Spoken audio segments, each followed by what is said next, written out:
नमस्कार किसान भाइयों, मैं सतीश आपका एक बार फिर से स्वागत करता हूं। दोस्तों, आज हम अपने खेत में आए हैं और जिसमें गन्ना और गेहूं मैंने साथ में सहफसली लगाई है।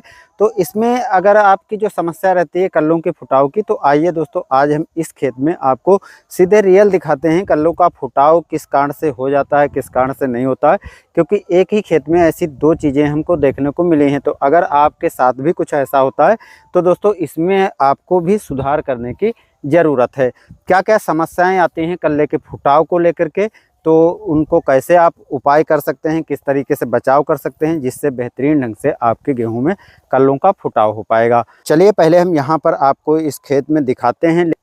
दोस्तों, अगर आप चैनल पर नए हैं तो चैनल को सब्सक्राइब कर लीजिएगा, बेल आइकन भी दबा कर रखिएगा जिससे और भी वीडियो आपको देखने को मिलती रहेंगी। कमेंट में ज़रूर बताइएगा बताई गई जानकारी आपको कैसी लगी और क्या आप ऐसे उपाय करते हो या नहीं करते हो, करोगे या नहीं करोगे, सब कुछ दोस्तों कमेंट में आप बता ही डालिए। तो यहाँ से अगर हम शुरुआत करते हैं तो दोस्तों अगर आपको दिखाते हैं यहाँ पर देखिए, यहाँ गन्ने की हमने बुआई की है। गन्ना आपको यहाँ पर जमाव होता हुआ भी दिखाई पड़ रहा है। अब पता नहीं कौन सा जानवर इसको काट काट के ख़राब कर रहा, तो इस तरीके से गन्ने का जमाव हो रहा।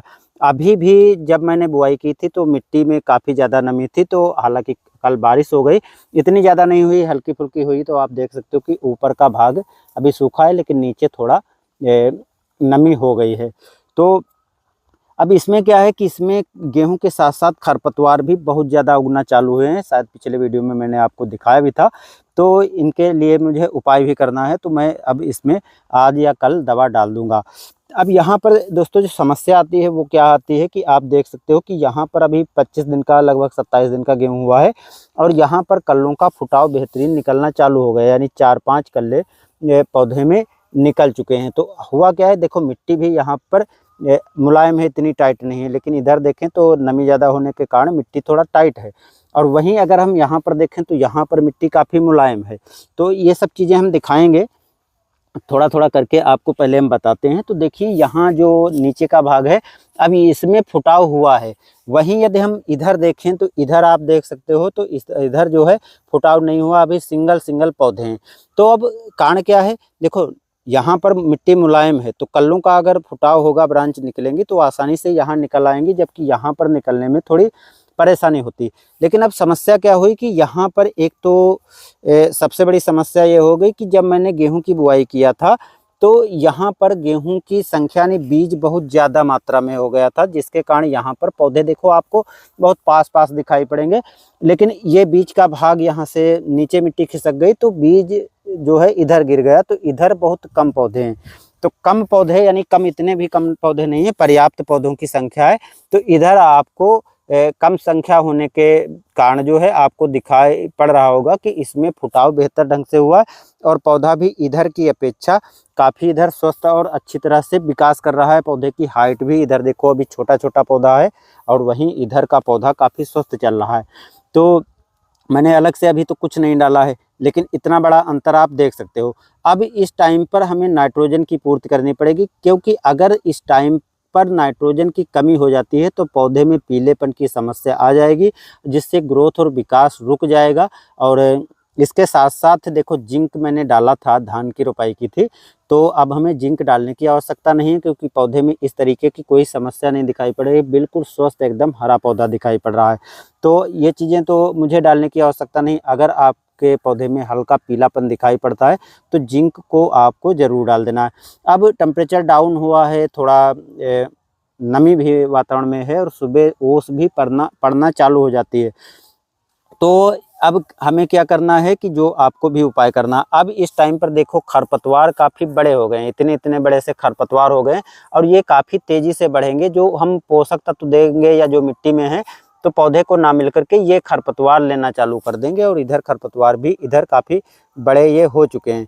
तो इसलिए खरपतवार नियंत्रण करना है। अगर हम खरपतवार नहीं नियंत्रण करते हैं, खरपतवार नाशी का उपाय नहीं करते हैं, तो ये समस्या क्या होगी कि जो पोषक तत्व होंगे वो खरपतवार ले लेंगे, क्योंकि इसमें काफ़ी ज़्यादा आपको खरपतवार दिखाई पड़ रहे हैं। तो खरपतवार जब जो पोषक तत्व हैं ले लेंगे तो पौधे को नहीं मिलेंगे। जब पौधे को मिलेंगे नहीं तो यदि हम कोई डाल भी दें, ग्रोथ प्रमोटर डाल दें, उर्वरकें डाल दें, कुछ भी डाल दें, तो पौधों से ज़्यादा ये खरपतवार ले जाएंगे, जिससे पौधे का ग्रोथ और विकास जो होना है अच्छे से नहीं होगा। जो कल्लों का फुटाव होना होगा वो अच्छे से नहीं होगा। अक्सर किसान भाई क्योंकि सामने एक समस्या रहती है ऐसी। तो इसके लिए बस सीधी सी उपाय है कि मैं, क्योंकि पर्याप्त नमी है तो अलग से सिंचाई करने की ज़रूरत नहीं है, और मैं इसीलिए रुका था कि अगर थोड़ी बारिश हो जाती है तो और भी अच्छी नमी हो जाएगी। और इसी बारिश, क्योंकि पहली सिंचाई में बहुत से किसान भाई क्या करते हैं, बहुत ज़्यादा सिंचाई कर देते हैं, पानी भर देते हैं। तो पानी भर करके रखने की आवश्यकता नहीं है, आपको इतनी नमी बस बनाए रखना है कि जिससे पौधे ग्रोथ और विकास कर पाएँ, मिट्टी टाइट ना होने पाए, जिससे फुटाव अच्छा होगा। और यदि आप गहरी सिंचाई कर दोगे, ज़्यादा पानी भरकर छोड़ दोगे, तब भी जो है कल्लों का फुटाव आपके खेत में बेहतर ढंग से नहीं होगा। क्योंकि ये ज़रूरी नहीं कि आपने सब कुछ डाल दिया है लेकिन मिट्टी इतनी टाइट हो जाएगी तो नई ब्रांच नहीं निकलेंगी। तो इसलिए आपको ये उपाय भी साथ में अपनाना है, यानी इसको आपको करने में कोई पैसा नहीं लगना है, लेकिन इसको ध्यान देकर करना है कि जब आप पहले सिंचाई करें तो हल्की सिंचाई करें। यदि ड्रिप इरिगेशन सिस्टम है तो उससे कर सकते हो, स्प्रिंकलर से कर सकते हो, या आप रेन पाइप से कर सकते हो। तो जो आवश्यकता पानी की है गेहूं में हल्की, वो आपको पूरी कर देना है, जिससे पौधे में पानी की कमी ना होने पाए। और अगर आप ज़्यादा पानी लगा दोगे तो पौधे में जड़ खराब होने का चांस रहता है, पौधा खराब होने का चांस हो जाता है, जिससे जो है ये ऐसी समस्या आपको देखने को मिलती है कि जो कल्लों का फुटाव होना होता है वो नहीं हो पाता है। तो बस इन सब चीज़ों को आपको ध्यान रखना है और बेहतर ढंग से कल्लों का फुटाव हो जाएगा। अब इस टाइम पर हालांकि थोड़ी कम नमी है तो ग्रोथ प्रमोटर काम नहीं करेंगे।